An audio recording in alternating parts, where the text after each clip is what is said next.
안녕하세요. 저는 가슴 깊이 하늘 품고 살았던 여자입니다.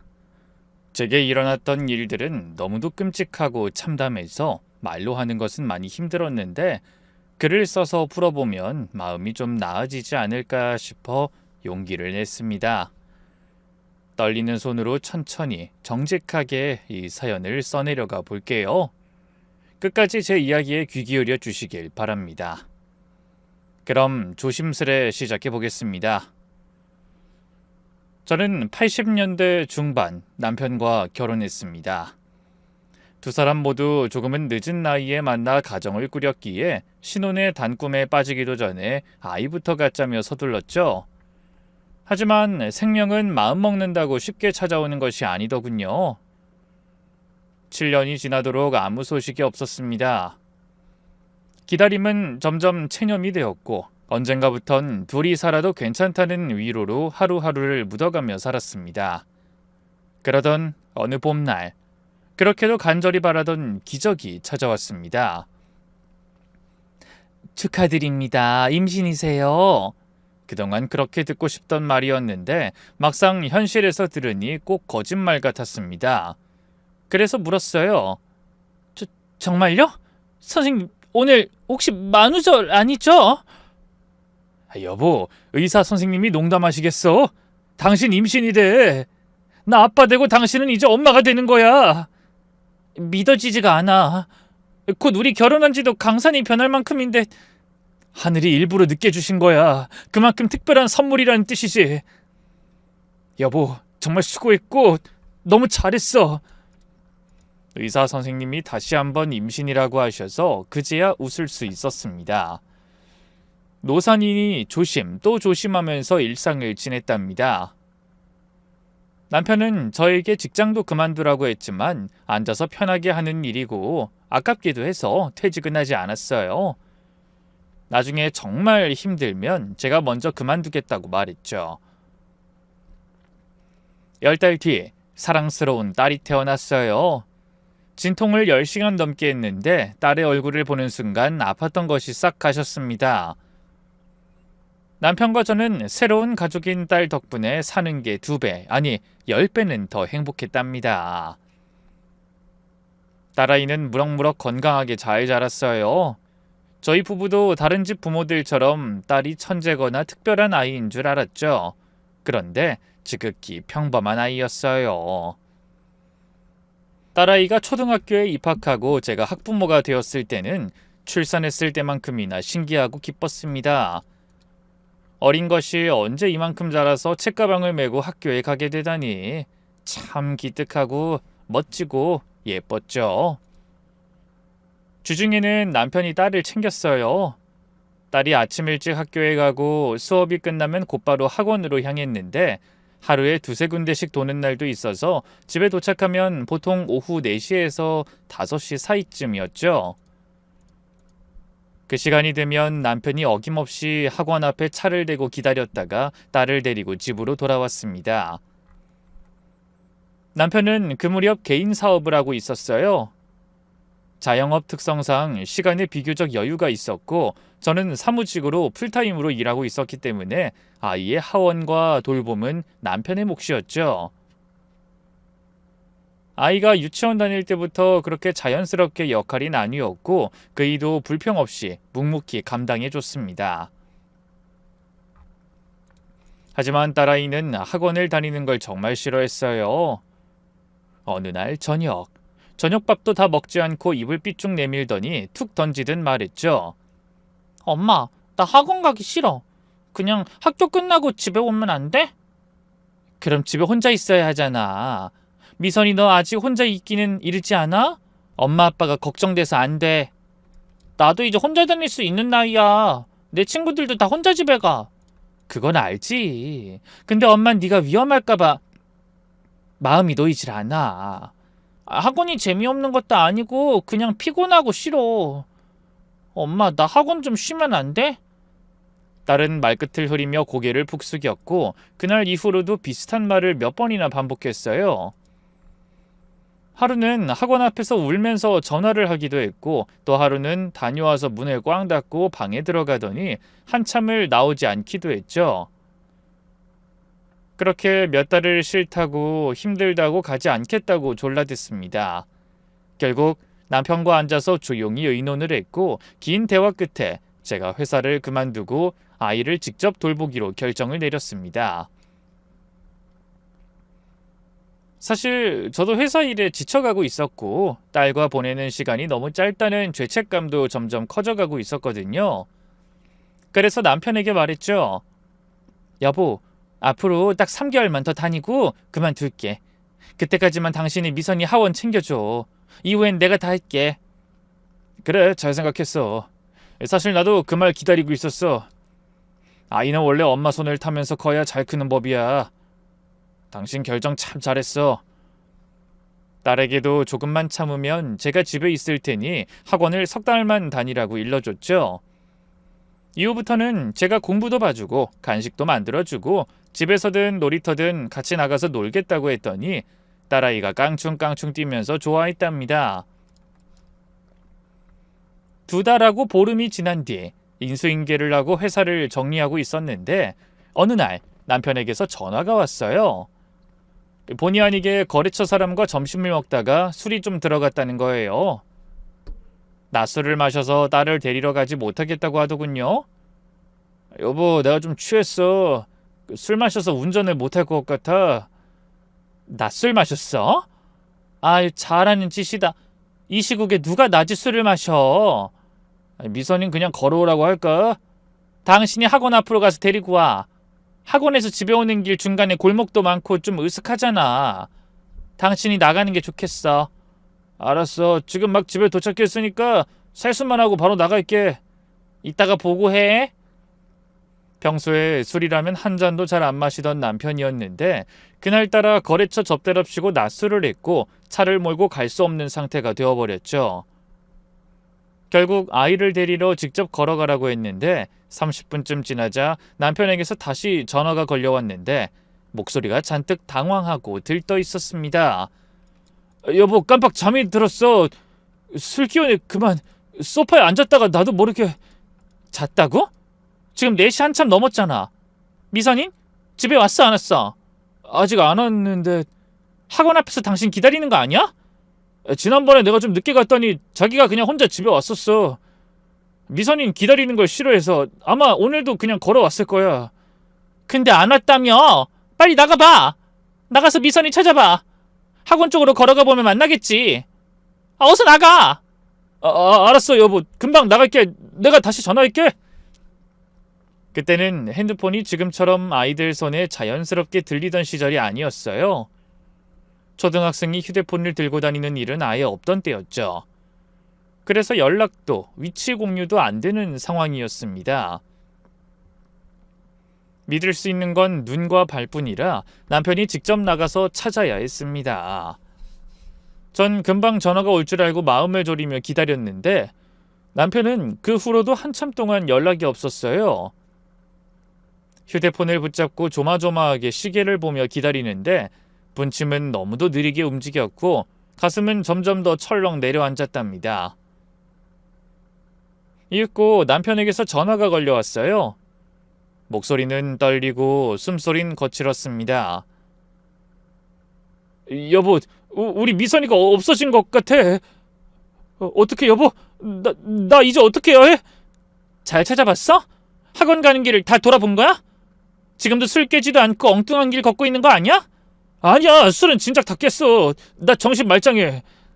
학원에 갔더니 미선이가 1시간 전에 나갔다잖아. 근데 길에도 없고 아무데도 안 보여. 친구 엄마들한테 연락 돌려봤는데 어디 놀러 간 데도 없다더라. 진짜 미쳐버리겠네. 당신 당장 112에 신고해. 그리고 거기서 움직이지 말고 기다려. 나 지금 바로 나갈게. 여보, 제발 빨리 와줘. 저는 핸드백도 제대로 들지 못한 채로 현관문을 박차고 나와 손을 흔들며 달리는 택시를 불러세웠어요. 택시 안에서는 손이 덜덜 떨리고 눈앞이 흐려져서 거리의 표지판도 제대로 보이지 않았습니다. 남편이 있는 곳에 내렸을 때 이미 경찰차가 와 있었고 경찰관 둘이 남편과 무거운 표정으로 이야기를 나누고 있었습니다. 여보! 제가 부르자 남편이 돌아봤는데 얼굴이 하얗게 질려 있었습니다. 말 그대로 핏기 하나 없이 죄인이 된 듯한 표정으로 절 바라봤어요. 여보, 아직도 못 찾은 거야? 어떡하지, 여보? 나 정말 우리 미선이 잃어버린 것 같아. 시끄러. 그런 재수없는 소리 하지 마. 아직 못 찾았을 뿐이야. 정신 차리고 빨리 찾아보자고. 그리고 저는 주머니에서 딸 사진을 꺼내어 경찰들에게 내밀며 말했어요. 경찰관님들, 이 아이예요. 초등학교 3학년이에요. 제 딸입니다. 같이 좀 찾아주세요. 제발요. 그 뒤로 남편과 저, 경찰관 2명이 함께 동네를 이잡듯이 뒤지기 시작했습니다. 놀이터 하나하나, 오락실 구석구석, 문구점, 떡볶이 가게, 그리고 학교 운동장까지 혹시라도 딸이 좋아했던 그네 근처에 있지 않을까, 좋아하던 과자를 사 먹고 있지는 않을까 하며 구석구석을 들여다봤지만 어디에도 없었어요.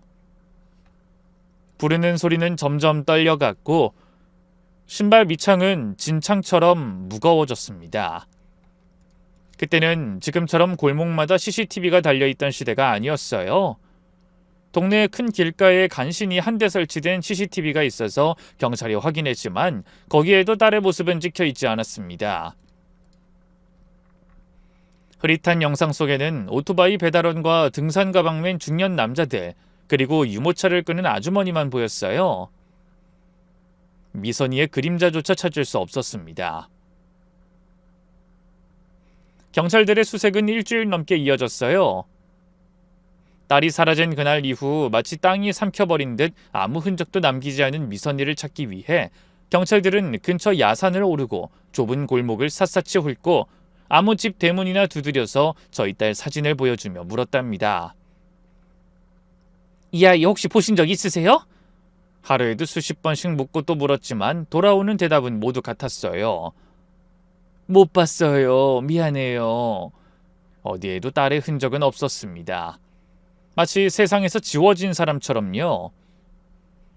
경찰은 처음엔 부지런히 움직이더니 2주일이 지나자 점점 속도가 느려졌고 결국엔 수색을 멈춰버렸어요. 이제는 제보를 기다려야 할 시점입니다. 경찰은 그렇게 말하고 아무 죄책감도 없는 얼굴로 돌아갔답니다. 연락이 오면 그때 다시 움직이겠다니 말이 좋아 제보지 실상은 포기하겠다는 뜻이었어요. 하지만 저희는 포기할 수 없었어요. 하던 일은 다 중단한 상태였고 오직 미선이를 찾는 것만이 저희 부부의 전부가 되어버렸습니다. 전단지를 손수 복사하고 잘라 돌렸고 눈에 잘 띄는 큰 길엔 현수막을 직접 걸었어요. 똑바로 좀 잡아당겨. 팽팽해야지 우리 딸 얼굴이 잘 보일 거 아니야. 저는 애써 씩씩하게 말했지만 손에 들린 끈이 덜덜 떨렸습니다. 남편은 맥없는 손으로 끈을 당기며 기운 빠진 목소리로 말했어요. 알겠어 여보. 우리 미선이 잘못된 건 아니겠지?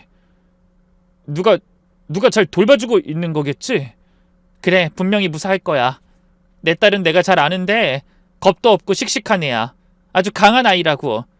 절대로 무슨 일 당하지 않았을 테니까 제발 기운 좀 내봐. 현수막을 걸고 전봇대며 버스 정류장, 슈퍼마켓 앞 유리문에 전단지를 붙이고 사람들에게 다가가 말을 걸었어요. 혹시 이 아이 보신 적 있으세요? 사라진 지 벌써 3주째예요. 제 딸이에요. 단 한 번이라도 보신 적 없으세요? 자세히 좀 봐주세요. 부탁드려요. 눈을 피하는 사람도 있었고 안타까워하며 꼭 찾으시길 바란다고 말해주는 사람도 있었지만 단 하나의 실마리조차 없었습니다. 한 달이 지나고 2달이 지나도 미선인 돌아오지 않았습니다. 시간은 야속하게 흐르고 있었고 저희 부부는 마치 60만 남은 사람처럼 영혼 없이 매일 전단지를 돌리고 다녔습니다. 밥맛도, 잠도, 웃음도 사라진 지 오래였고 유일하게 남은 건 우리 딸을 찾겠다는 집념 하나뿐이었어요. 어느새 시간이 흘러 딸이 사라진 지 꼬박 1년이 지났습니다. 저와 남편은 마치 피죽 한 그릇도 못 먹은 사람처럼 말라 비틀어진 몰골로 하루하루를 버티고 있었어요. 눈밑은 까맣게 꺼졌고 머리는 감은 지 며칠이 지났는지 알 수 없었죠. 남편은 점점 술을 입에 대기 시작했고 시간이 갈수록 매일같이 취한 얼굴로 들어오곤 했습니다. 처음엔 혼잣말로 울먹이더니 나중엔 술이 없으면 아무것도 못하는 사람처럼 변해버렸어요. 저는 그런 남편의 손에서 술병을 낚아채며 소리쳤습니다. 술 좀 그만 마셔!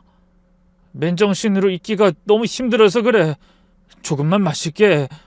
안 돼. 술은 입에도 대지 마. 현수막도 달아야 하고 전단지도 돌려야 하는데 당신한테 술 냄새가 나면 사람들이 우리를 어떻게 보겠어? 멀쩡한 모습으로 나가야 한다고. 그러자 남편이 버럭 신경질을 냈어요. 야, 좀 마시자고! 이리 내! 소주병 내놓으라고! 이가 뭘 잘했다고 큰 소리를 쳐? 내 딸 잃어버린 거 모두 다 당신 잘못이잖아. 이 술 때문에 잃어버린 거 기억 못해? 미선이 잃어버린 날 당신이 뭘 했는지 잊었어? 그래 알아. 내가 그날 낮술 마시고 소파에 퍼질러 잤느라 우리 딸을 잃어버렸다. 됐냐? 들었냐? 다 내 잘못이야. 나쁜 놈 끝까지 못나게 굴어. 당신 혼자 술이나 퍼마시고 낮잠이나 퍼질러 자. 난 우리 딸 찾으러 다시 나갈 거니까. 말다툼은 점점 더 거칠어졌고 말이 아닌 비명에 가까웠습니다. 남편은 두 손을 머리에 감싼 채 바닥에 털썩 주저앉았고 저는 숨을 거칠게 몰아쉬며 벽을 짚었어요. 이제 그만 좀 하자. 우리 백방으로 다 찾아봤잖아. 신문에도 광고 냈고 전국 고아원에도 연락 다 돌렸잖아. 기다리면 언젠가 찾을 수 있겠지. 오늘 하루는 좀 쉬자 제발. 그 말에 저는 참았던 분노가 머리끝까지 차오르며 있는 힘껏 남편의 뺨을 내리쳤습니다. 소리가 찰싹하고 울렸고 남편은 고개를 돌린 채 그대로 얼어붙었습니다. 이 열간이야. 당신 때문에 내 딸이 없어졌어. 근데 당신은 지금도 마음 편하게 술 처마시고 앉아있어? 기다리면 온다고? 가만히 앉아서? 광고만 내면 끝이야? 전단지 돌리고 발이 부르트도록 돌아다녀야 할 사람이 지금 소파에 앉아 술이나 마시겠다고? 지친다 정말. 당신이랑 매일 싸우는 것도 이렇게까지 욕먹는 것도 너무 지친다고. 닥쳐! 지친다고? 너 같은 놈은 아빠 자격도 없어. 내 딸이 지금 어디서 어떻게 누구 손에 있는지도 모르는데 그깟 욕먹는 게 힘들어? 그리고 저는 분노가 극에 달한 그 순간 결국 꺼내지 말았어야 할 말을 꺼내고 말았습니다. 너란 놈이랑은 더는 못 살겠어. 너만 보면 내 딸 잃어버린 그날이 생각나. 너무너무 미워 죽겠어. 이제 우리 그만하자. 이혼하자. 남편은 멍하니 절 보다가 끝내 고개를 돌렸습니다. 이혼하자면 누가 못할 줄 알아? 그래 좋아. 나도 당신 얼굴만 봐도 미선이 생각나서 미칠 것 같아. 우리 끝내자. 그렇게 딸을 잃고 난 지 꼭 1년 만에 저희 부부는 서로를 향한 분노와 죄책감과 절망 속에서 파국을 맞게 되었습니다. 그이는 이혼을 하고 고향으로 떠났습니다. 그 이후 저는 딸과 함께 살던 집에 홀로 남았죠. 딸이 언제 돌아올지 모른다는 생각에 절대로 이사를 가선 안 된다고 마음먹었어요. 그럴 수 없다는, 그저 기다리는 것 외엔 아무것도 할 수 없다는 현실에 어쩔 수 없이 맞서야 했죠. 혼자서 매일매일 딸을 찾는 일만 했습니다. 그러나 시간이 흐르면서 아무리 애를 써도 어느 누구도 연락이 오지 않았습니다. 마음 한켠에서 그 희망의 끈이 점점 더 얇아져가는 걸 느꼈습니다. 그러던 중 재정적 어려움이 찾아왔습니다. 돈이 바닥나고 먹고 살 길이 막막해졌죠. 하지만 내가 살아야 딸을 찾을 수 있다는 생각에 다시 한번 마음을 다잡았습니다. 그래서 일을 해야겠다고 결심했어요. 딸을 찾기 위해서 내가 굶어 죽을 순 없다는 생각으로 몸을 움직였죠. 그때 집 근처 시장에서 일자리를 구할 수 있었습니다. 만두집이었고 장사는 정말 잘 되는 가게였습니다. 사장님이 저를 한번 보고는 바로 알아보셨답니다. 아줌마, 딸 찾는 아줌마 맞죠? 네? 아, 맞습니다, 사장님. 딸은 찾았슈? 아니요, 계속 찾고 있는 중입니다. 저 여기서 일해야 해요. 돈이 있어야 먹고 살 수 있고 딸 찾는 광고도 계속 낼 수 있거든요. 부탁드립니다. 사장님은 저를 보고 한참을 쳐다보셨다가 이내 고개를 끄덕이며 말씀하셨습니다. 일이 쉽지 않을 텐데. 만두는 손이 좀 많이 가는 일이야. 각오를 단단히 해야 할 거야. 저한텐 힘든 일 같은 건 없습니다. 딸을 찾으려면 뭐든지 다 할 수 있어요. 그렇게 저는 시장에서 월급이 가장 많은 만두집에 취직하게 되었습니다. 매일 고기를 갈고 칼질을 하고 만두를 빚는 일은 정말 고된 일이었죠. 일하는 내내 힘든 생각도 없었어요. 그저 딸을 찾을 생각만 가득했으니까요. 그렇게 몇 달이 흘렀을까요? 어느 날 일하다가 문득 시장 골목을 지나가던 여자의 뒷모습을 봤습니다. 그 순간 제 심장이 멈추는 듯 했습니다. 그 뒷모습만으로도 딸이라는 걸 느낄 수 있었죠. 가슴이 터질 것 같았어요. 손님들에게 뒤돌아서 앞치마를 두른 채 그 애를 향해 뛰어갔습니다. 미선아! 미선아 엄마야! 미선아 거기서! 그 애를 향해 달려갔지만 가까이서 얼굴을 본 순간 전혀 다른 사람임을 깨닫게 되었습니다. 그 애는 저를 놀란 얼굴로 쳐다보며 말했죠. 아줌마 누구세요? 미선이가 아니었구나. 아줌마 무서워요. 이 손 놓아주세요. 그래 미안. 그날 이후로 저는 수십 번, 아니 수백 번이나 시장을 뛰쳐나가 딸을 찾았습니다. 매번 뒷모습만 보고 가까이 다가가면 그저 다른 여자애였답니다. 세월은 흘러 어느덧 딸을 잃어버린 지 20해가 지났습니다. 그동안 제 삶에 크고 작은 변화들이 있었지만 가장 큰 상처는 여전히 가슴 한켠에 고스란히 남아 있었습니다. 다만 한 가지 예상치 못한 행운이라면 행운일까요? 저는 그 만두가게에서 시작해 어느덧 4호점까지 문을 열게 되었답니다. 처음에는 딸을 찾기 위해 하루벌어 하루를 사는 마음으로 시작했지만 정성을 다해 빚은 만두가 입소문을 타면서 가게는 날이 갈수록 북적였죠. 그 과정에는 가슴 시린 이별도 있었어요. 저를 처음 받아주셨던 연로한 사장님이 어느 겨울날 조용히 세상을 떠나셨거든요. 가족도 없이 홀로 살아오신 분이었기에 장례를 치른 것도 유산처럼 물려받은 것도 모두 제 몫이었습니다. 사장님의 손맛을 고스란히 이어받아 장사를 하니 단골 손님들의 발길은 끊이지 않았고 어느새 돈이 쌓여 4호점까지 확장하게 됐죠. 이룰 수 없을 것만 같던 안정된 삶이라는 단어가 현실로 다가왔던 겁니다. 하지만 겉으로 풍요로워 보여도 제 마음 한구석은 늘 허전했습니다.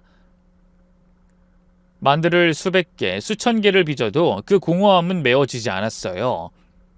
딸이 없으니 세상이 온통 회색빛으로 보였고 매일매일을 무채색의 고통 속에서 살아가고 있었죠. 그래서 저는 늘 딸의 얼굴이 프린팅된 티셔츠를 입고 다녔습니다. 처음엔 누가 뭐라 하지 않을까 조심스러웠지만 시간이 지날수록 오히려 시장 사람들의 마음을 움직이게 되었어요. 어느 날은 이런 말을 들었답니다. 만두 사장님, 딸내미 얼굴 말이야. 너무 오래된 사진 같은데 바꿔보는 게 어때요? 요즘은 컴퓨터로 20년 뒤 모습도 만들어주더라고. 저는 빙그레 웃으며 고개를 끄덕였죠. 그거 저도 알아요. 그 어른으로 맞춘 사진은 현수막에도 쓰고 있고 실종자 사이트에도 올려놨어요. 그런데 말이에요. 이 티셔츠에 새겨진 어린 딸의 얼굴은 찾고 싶은 마음도 있지만 무엇보다 저랑 함께 있는 느낌이 들어서 입는 거예요. 마치 딸이 옆에 있는 것 같아서요. 그 말을 들은 단골 손님은 눈시울을 붉히며 한마디를 남기고 떠났습니다. 참 딱하네. 자식 잃은 애미의 마음을 그 누가 헤아릴 수 있겠어. 사장님, 제발 꼭 찾으셔야 해요. 딸내미도 어딘가에서 엄마를 그리워하고 있을 거예요. 힘내셔요, 사장님. 그날 이후로도 제 가게를 찾는 손님들은 하나같이 제 티셔츠 속 딸의 얼굴을 보며 한마디씩 건넸습니다. 그러던 어느 날이었어요. 여느 때처럼 가게 문을 열고 만두를 찌고 고기를 다지고 손님을 맞이하고 있던 참이었죠. 땀을 훔치며 바쁜 하루를 보내고 있는데 눈에 익지 않는 여자 손님이 하나 들어왔습니다.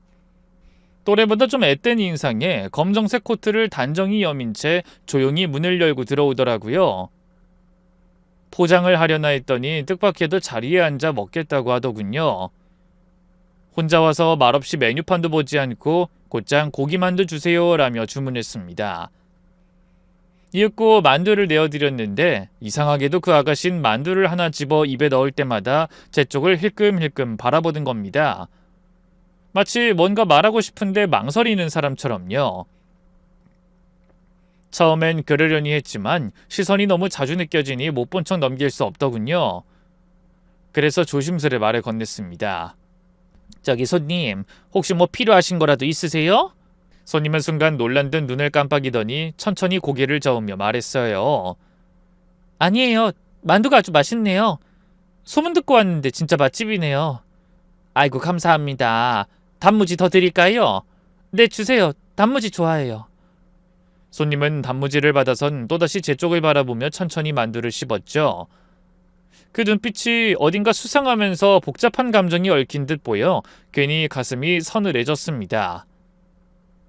그런데 다른 손님들이 하나둘 들어오기 시작하자 마치 무언가에 쫓기듯 허둥지둥 일어나 가게 문을 열고 사라졌습니다. 계산은 정확히 하고 갔지만 그 뒷모습이 이상하리만쯤 기억에 남았어요. 뭐 그냥 스쳐가는 손님이겠지. 그렇게 생각하며 잊어버리려 했는데 며칠 뒤 그 아가씨가 다시 가게 문을 열고 들어오는 겁니다. 그 조용한 걸음과 낯익은 눈빛이 단박에 기억났죠. 손님, 지난번에 혼자 오셨던 분 맞죠? 제가 사람 얼굴은 잘 기억하거든요. 아, 그러시구나. 오늘도 만두 주세요. 그날처럼요. 먹고 갈게요. 이번엔 처음부터 훨씬 자연스러웠고 오히려 오래된 단골처럼 느껴졌습니다. 물 한 잔과 함께 만두를 내어드리며 말했죠. 자, 여기요. 김 잘 빠졌을 때 드셔야 맛있어요. 여자 손님은 만두를 하나 집어들고는 킁킁 냄새를 맡더니 감탄하듯 말했습니다. 어머, 냄새 죽인다. 그때보다 더 맛있어 보여요. 맛은 다르지 않을 거예요. 저희는 항상 똑같이 만드니까요.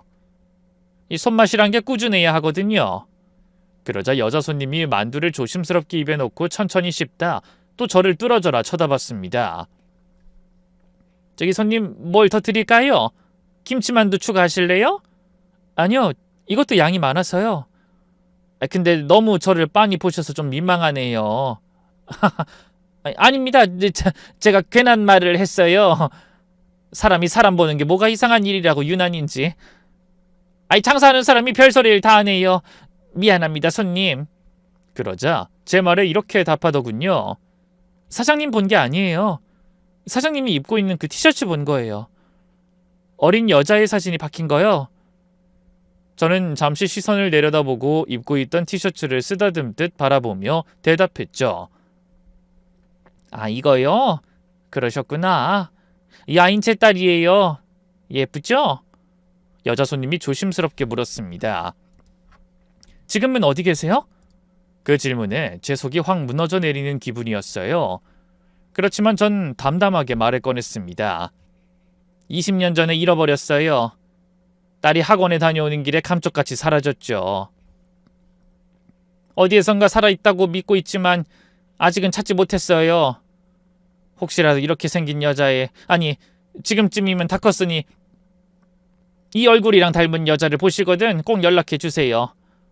그 순간 손님이 숟가락을 내려놓더니 조용히 제 눈을 바라보며 입을 열었습니다. 연락 줄 필요 없이 지금 말씀드릴게요. 그 여자애 꼭 저 같아요, 사장님. 그 말에 제 심장이 덜컥 내려앉았습니다. 마치 천둥이 머리 위에서 터진 듯 등줄기를 타고 전기가 흐르는 느낌이었어요. 제가 벙쪄서 아무 말도 못하고 서 있자 그 아가씨는 조심스럽지만 확고한 목소리로 다시 말을 이었습니다. 사장님, 혹시 이름이 박정미 씨 아니세요? 어릴 적 제 기억 속에 우리 엄마 이름이 그랬던 것 같거든요. 그리고 이 티셔츠에 있는 여자애 너무 저랑 닮아서요. 그 말에 저는 마치 정신이 한순간에 털리는 듯 얼어붙은 채로 되묻고 말았죠. 뭐라고요? 지금 뭐라 하셨어요? 제 이름을 어떻게 알았죠? 그리고 이 사진 속 아이가 손님 같다고요? 목소리가 떨리고 가슴속 어딘가가 조여오는 기분이 들었습니다. 숨을 가다듬으며 제 머릿속을 재빨리 굴렸습니다. 혹시라도 내가 현수막에 이름을 적었던가? 아니면 인터넷 실종 아동 공고에 내 이름이 있었던가? 그러나 아니었어요. 분명히 기억났습니다. 딸의 이름과 얼굴, 잃어버린 장소와 날짜만 적혀 있었고 보호자의 이름은 단 한 줄도 공개하지 않았던걸요. 저는 여자의 얼굴을 유심히 바라봤습니다. 그리고 미선이의 어린 시절 얼굴이 어렴풋이라도 떠오르기를 바랬지만 아무리 봐도 그 얼굴은 전혀 낯익지 않았습니다. 머릿속이 혼란스러워지기 시작했어요. 하지만 의심은 지울 수 없었죠. 그래서 차갑고 단호한 목소리로 물었습니다. 손님, 내 이름은 어떻게 하신 거예요? 그러자 그 아가씨는 약간 떨리는 숨을 내쉬며 대답했죠. 말 그대로예요. 기억이에요. 흐릿한, 아주 희미한 기억. 엄마 이름이 박정미였던 것 같다는 기억. 저는 10살쯤 고아원에 있었고 그때 입양됐어요. 지금은 양부모님과 살고 있지만 친부모에 대한 기억은 거의 없어요. 이름만 어렴풋이 남아있었죠. 근데 이곳에 와서 사장님 얼굴 보자마자 이상하게 낯설지가 않았어요. 그냥 이상하게 알고 있는 사람 같았어요. 그 말을 들은 순간 제 안에서 쌓아뒀던 감정이 폭발하듯 솟구쳤습니다. 억눌렀던 분노와 아픔이 한꺼번에 터진 거죠. 장난치지 마세요. 이 일은 나에게 너무 아픈 일이에요. 그 아픔을 이렇게 함부로 건드리지 마세요. 장난친 거라면 지금 당장 사과하세요. 손님은 놀란 듯 눈을 크게 떴다가 곧 진지한 표정으로 제게 말했습니다. 사장님, 제가 장난치는 것처럼 보여요? 아니에요. 저 진심이에요. 정말로 사장님이 친엄마일 수도 있을 것 같아서 그걸 확인하고 싶어서 온 거예요. 사실은 인터넷에서 우연히 사장님의 실종 아동 광고를 보게 됐어요. 거기 나온 티셔츠 속 아이 얼굴을 보고 멈췄었어요. 제 어릴 적 모습이랑 흡사해서요. 그리고 만두집도 일부러 찾아왔어요. 만두 먹으러 온 게 아니라 제 인생에서 가장 중요한 질문을 확인하러 온 거예요. 그 말에 저는 마른 침을 삼키며 다리에 힘이 풀릴 듯한 감정으로 다시 물었죠. 그게 정말이에요? 장난이 아니라 진심이라는 거죠? 여자 손님은 대답 대신 천천히 고개를 끄덕였습니다. 저는 떨리는 손으로 앞치마를 벗어던지고 가까이 다가갔습니다. 제 눈앞에 앉아있는 그 여자의 얼굴을 가까이서 바라봤죠. 코끝이 시큰해지고 심장이 마구 두근거렸습니다. 처음엔 몰랐지만 자세히 들여다보니 정말이지 어린 시절의 미선이 얼굴이 아주 희미하게 겹쳐 보이기 시작했습니다.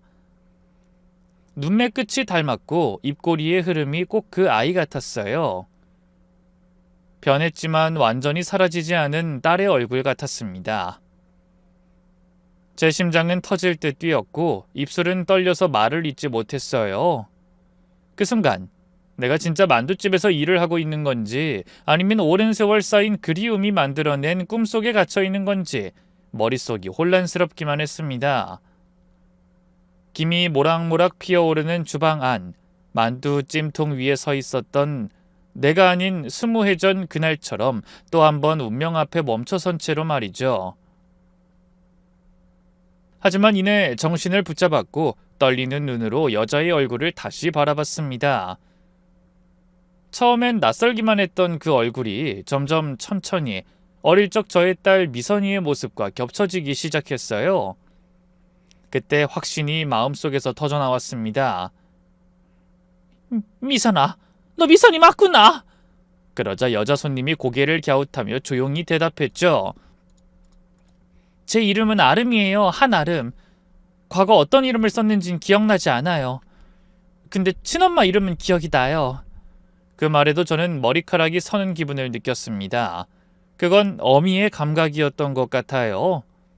그래서 그 여자가 딸이라고 믿고 말문을 열었습니다. 기억이 안 난다고? 아무렴 어때? 아가씨가 어릴 적 부모를 잃었다고 했잖아. 그리고 날 보자마자 엄마라고 느꼈다며. 나도 그런 것 같아. 아가씨가 딸처럼 느껴져. 우리가 정말 모녀 사이일지도 몰라.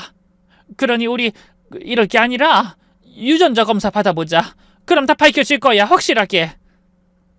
그 말을 듣고 여자 손님은 미묘한 표정을 지었습니다.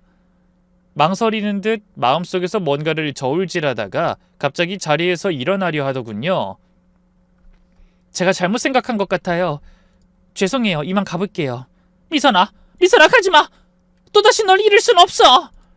저는 거의 본능적으로 여자의 손목을 움켜잡았습니다. 다시는 잃고 싶지 않았거든요. 하지만 여자는 제 손을 뿌리치고 놀란 듯 뒤돌아선 채 주랭랑을 쳤습니다. 저는 앞치마도 벗지 못한 채 가게를 그대로 두고 여자를 따라 시장 골목을 내달렸어요. 하지만 여자 손님은 빨랐습니다. 너무도 빨랐습니다. 골목을 휘돌고 시장 입구까지 내달렸지만 여자의 그림자조차 보이지 않더군요. 허탈한 숨을 몰아쉬며 주변을 두리번거리던 그때 어디선가 익숙한 목소리가 들려왔습니다. 엄마, 조금만 기다려. 금방 병원비 마련해서 갈게. 걱정하지 마. 엄마는 꼭 내가 살릴 테니까 무조건 버텨. 또 이상한 소리 하면 나 진짜 가만 안 있을 거야? 그 목소리 분명 미선이의 것이었습니다. 귀를 의심할 수 없었어요. 그 목소리를 따라 조심스레 걸음을 옮겼습니다. 그러다 시장 한쪽 구석진 포장마차 옆에서 통화 중인 여자를 발견했습니다. 고개를 숙이고 있던 여자가 제 다급한 외침에 고개를 들었습니다. 미선아, 언제 따라오셨어요? 왜 그냥 가는 거야? 너도 나를 찾으러 온 거잖아. 왜 도망가? 여자는 한숨을 내쉬며 절 바라보다 조용히 물었습니다. 제가 정말 사장님 딸로 느껴지세요? 분명히 느꼈어. 엄마는 원래 자식을 알아보는 법이야. 피보다 먼저 느끼는 게 있어. 그러자 여자가 천천히 고개를 끄덕이며 말했습니다. 좋아요. 그럼 유전자 검사 받아볼게요. 대신 하나만 부탁드려도 될까요? 그래, 뭐든 말해봐. 뭐든 다 들어줄게. 말만 해. 그 말이 끝나기 무섭게 여자는 눈을 피하며 조심스레 입을 열었습니다. 저를 키워준 엄마가 있어요. 입양한 후 절 정말 사랑으로 키워주셨는데 지금 많이 아프세요. 병원에서 항암 치료 받고 계세요. 근데 병원비가 너무 많이 들어서요. 도와주실 수 있을까요? 그 말을 듣는 순간 머릿속이 복잡해졌습니다. 잠깐이지만 혹시 사기꾼일까 하는 의심도 스쳤어요. 하지만 제 입에선 그와 반대되는 말이 나왔습니다. 병원비? 네. 무리한 부탁인 거 알아요. 사기꾼처럼 보일 수도 있겠죠. 내키지 않으시면 안 해주셔도 돼요. 전 그냥 확인하고 싶었던 것 뿐이에요. 여자의 눈동자엔 망설임과 두려움, 그리고 무언가를 감추려는 깊은 슬픔이 담겨 있었습니다. 저는 조용히 고개를 끄덕이며 말했죠. 양어머니가 아프시다니 그럼 도와야지. 내가 도와줄게. 대신 유전자 검사만 받아줘. 결과가 뭐든 내가 널 믿고 싶으니까. 그 순간 제 심장은 한 가닥의 이성조차 불태운 상태였습니다. 그리하여 우리는 함께 유전자 검사를 받으러 향했습니다. 유전자 검사 센터에 도착했을 때 제 심장은 이미 귀 밑까지 차올라 쿵쿵거리고 있었습니다. 이게 현실일까 꿈일까 여전히 실감이 나지 않았지만 발은 분명 그 자리에서 멈추지 않았죠. 직원의 안내를 받아 미선이라 믿고 싶은 여자의 머리카락을 조심스레 뽑아냈습니다. 단 한 올도 허투루 느껴지지 않았어요.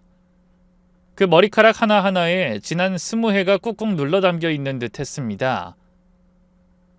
검사 결과는 빠르면 보름, 늦으면 한 달이라는 말에 제 가슴은 또다시 조여왔지만 그래도 괜찮았습니다. 기다릴 수 있었어요. 아니, 그동안 수도 없이 기다려왔잖아요. 20년을 말입니다. 검사를 맡기자마자 여자가 조심스레 입을 열었습니다. 사장님, 제가 좀 급해서 그러는데 병원비 빌려주실 수 있을까요? 잠시 멈칫했지만 바로 마음이 앞섰습니다. 이미 저는 모든 걸 내어줄 각오가 되어 있었으니까요. 고개를 끄덕이며 말했죠. 그래 줘야지. 약속했잖아. 계좌번호만 줘 바로 입금할게. 여자는 눈을 반짝이며 감사의 말을 전했어요. 정말 감사합니다. 꼭 갚을게요. 걱정 마세요. 하지만 제 대답은 단호했죠. 걱정은커녕 마음 한구석이 오히려 따뜻해졌으니까요. 갚긴 뭘 갚아. 내 딸인데. 내가 100번 1000번을 생각해봐도 넌 분명 미선이야. 결과만 나오면 나한테 돌아와줘 꼭. 여자는 잠시 제 눈을 들여다보다 고개를 끄덕였습니다. 일단 돌아갈게요. 내일이나 모레 다시 가게 들릴게요. 어릴 적 이야기도 듣고 싶어요. 꼭 들려주세요. 그 말에 저는 눈물이 왈칵 쏟아질 뻔했습니다. 응, 당연하지.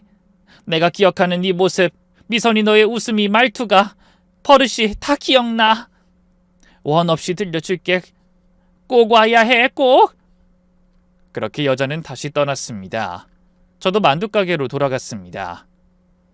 손님들의 웃음소리와 김이 피어오르는 찜기, 만두를 빚는 반죽 소리. 근데 아무것도 제대로 보이지도 들리지도 않았어요. 심장이 저려오고 가슴이 먹먹해서 눈앞이 자꾸만 흐려졌습니다. 결국 일을 더는 할 수 없겠다 싶어 직원에게 양해를 구하고 먼저 퇴근했습니다.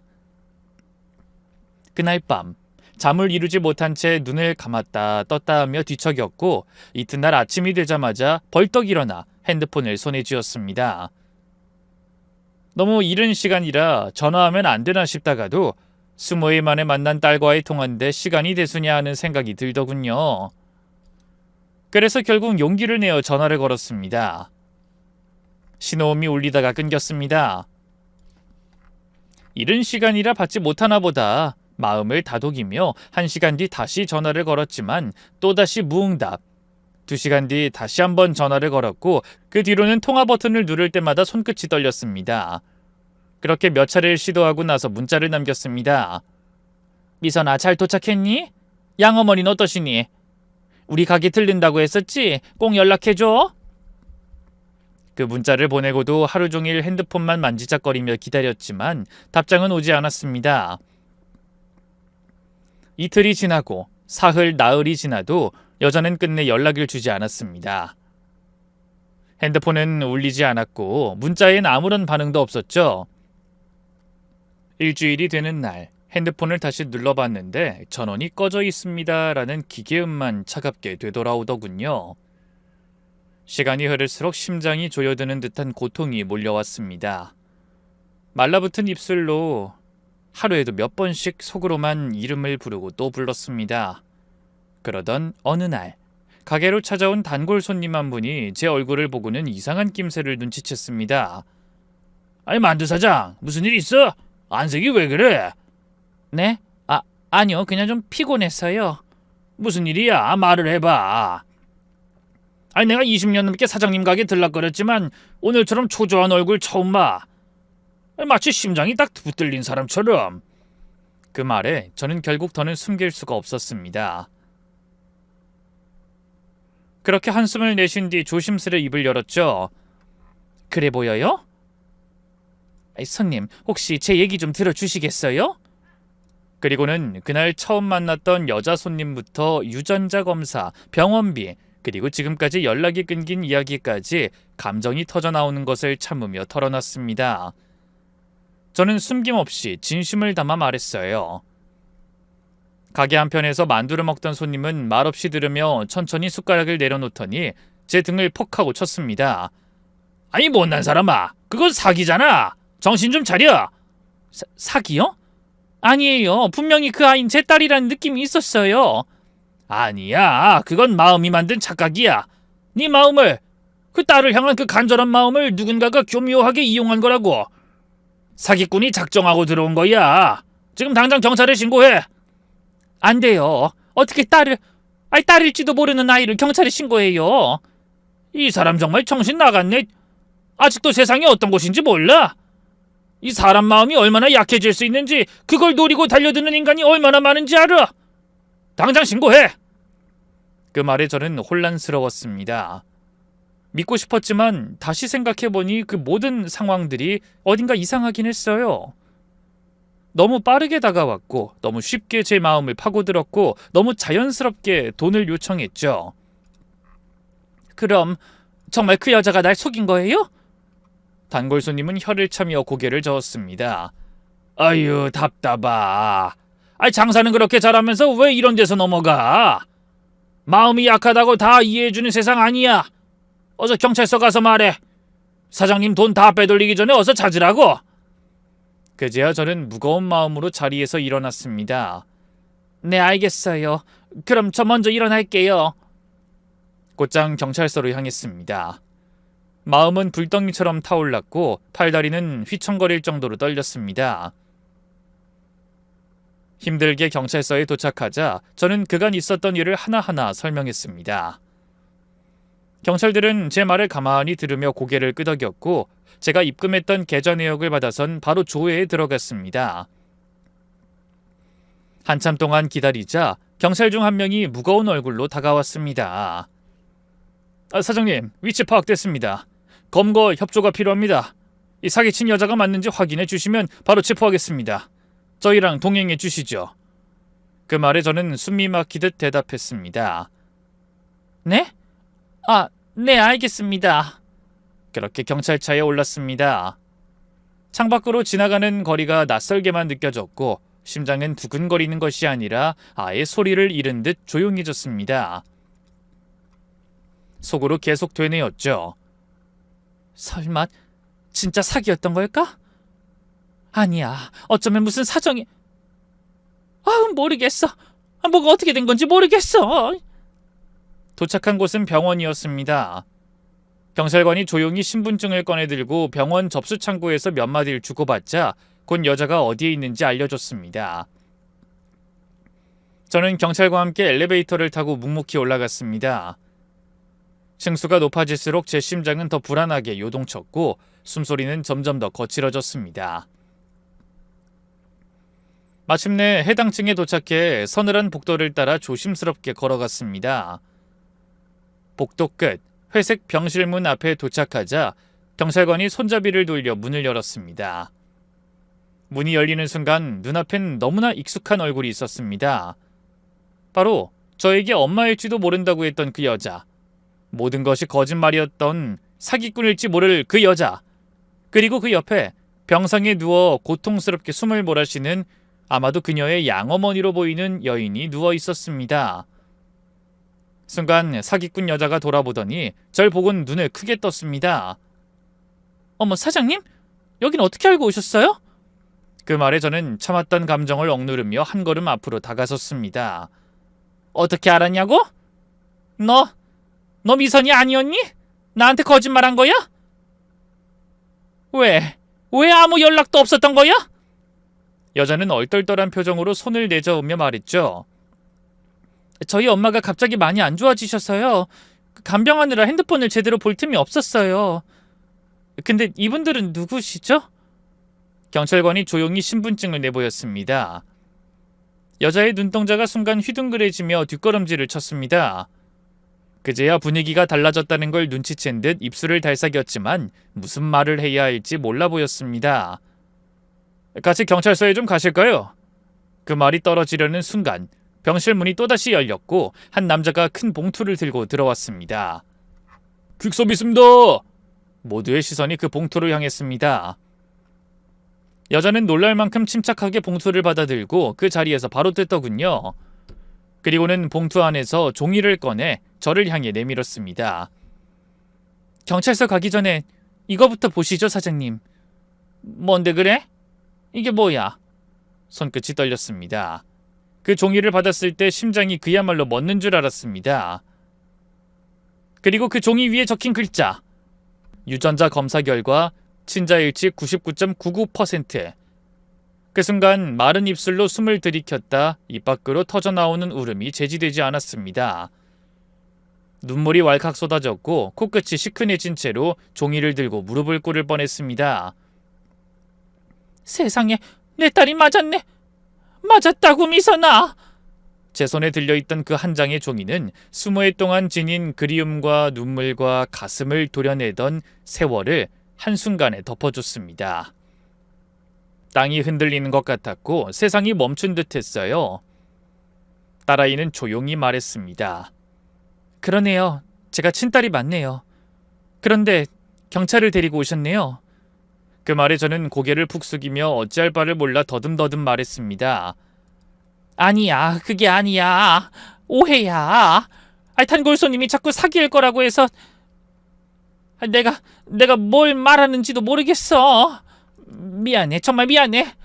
경찰관님들, 제가 잘못했어요. 제가 오해한 겁니다. 이 여자는, 아니, 이 아이는 제 딸입니다. 신고 취소할게요. 어서 돌아가 주세요. 경찰관들은 제 혼잣말 같은 말들을 가만히 듣더니 서로를 바라보며 짧게 고개를 끄덕였습니다. 그리고는 길게 한숨을 내쉬며 병실에서 나갔습니다. 저와 딸애는 병실 창가에 나란히 앉아 무겁고도 조심스러운 마음으로 침대에 누운 양어머니를 바라보며 조용히 대화를 나눴습니다. 미선아, 어머니가 많이 안 좋으시니? 수술도 받고 항암 치료도 열심히 받으시는데 암이 아직도 남아있대요. 얼마나 더 버티실지 솔직히 저도 잘 모르겠어요. 그 병원비는 정말 감사했어요. 아니야, 그 정도는 당연히 해줘야지. 네 엄마잖니. 그리고 내가 괜한 오해를 해서 정말 미안해. 그럴 수도 있죠. 제가 갑자기 찾아갔으니까요. 오히려 사기꾼이라고 안 본 게 이상했죠.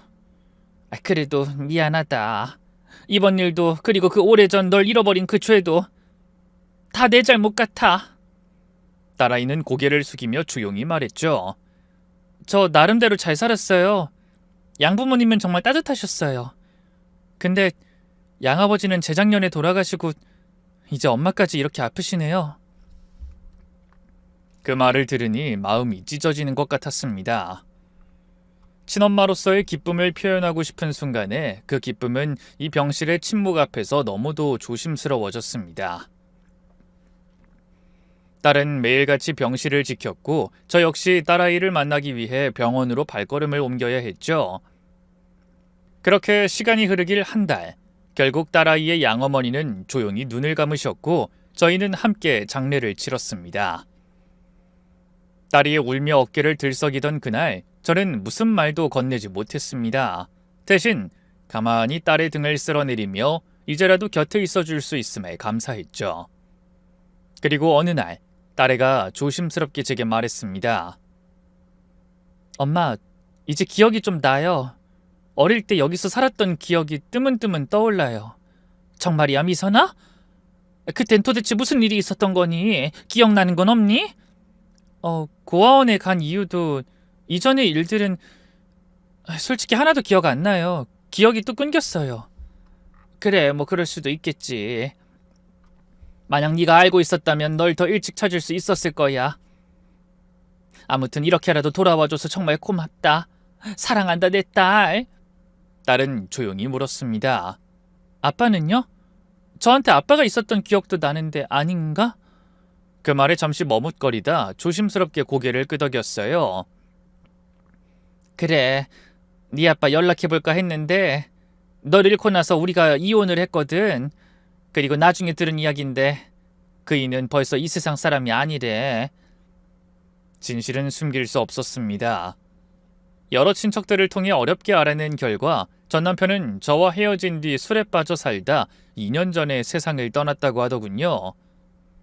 그 소식을 딸에게 전했을 땐 딸아이도 조용히 눈을 감고 고개를 끄덕였습니다. 딸은 입양 후 사용했던 이름 한아름이라는 이름으로 살고 싶다고 말했습니다. 그래서 지금도 저는 딸애를 아름이라고 부르고 있습니다.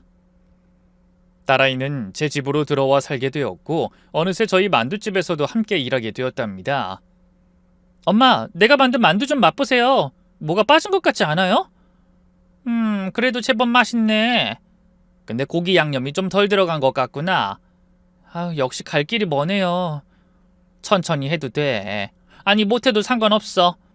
딸님이 네가 내 옆에만 있어주면 난 그걸로 충분하니까. 엄마, 저도요.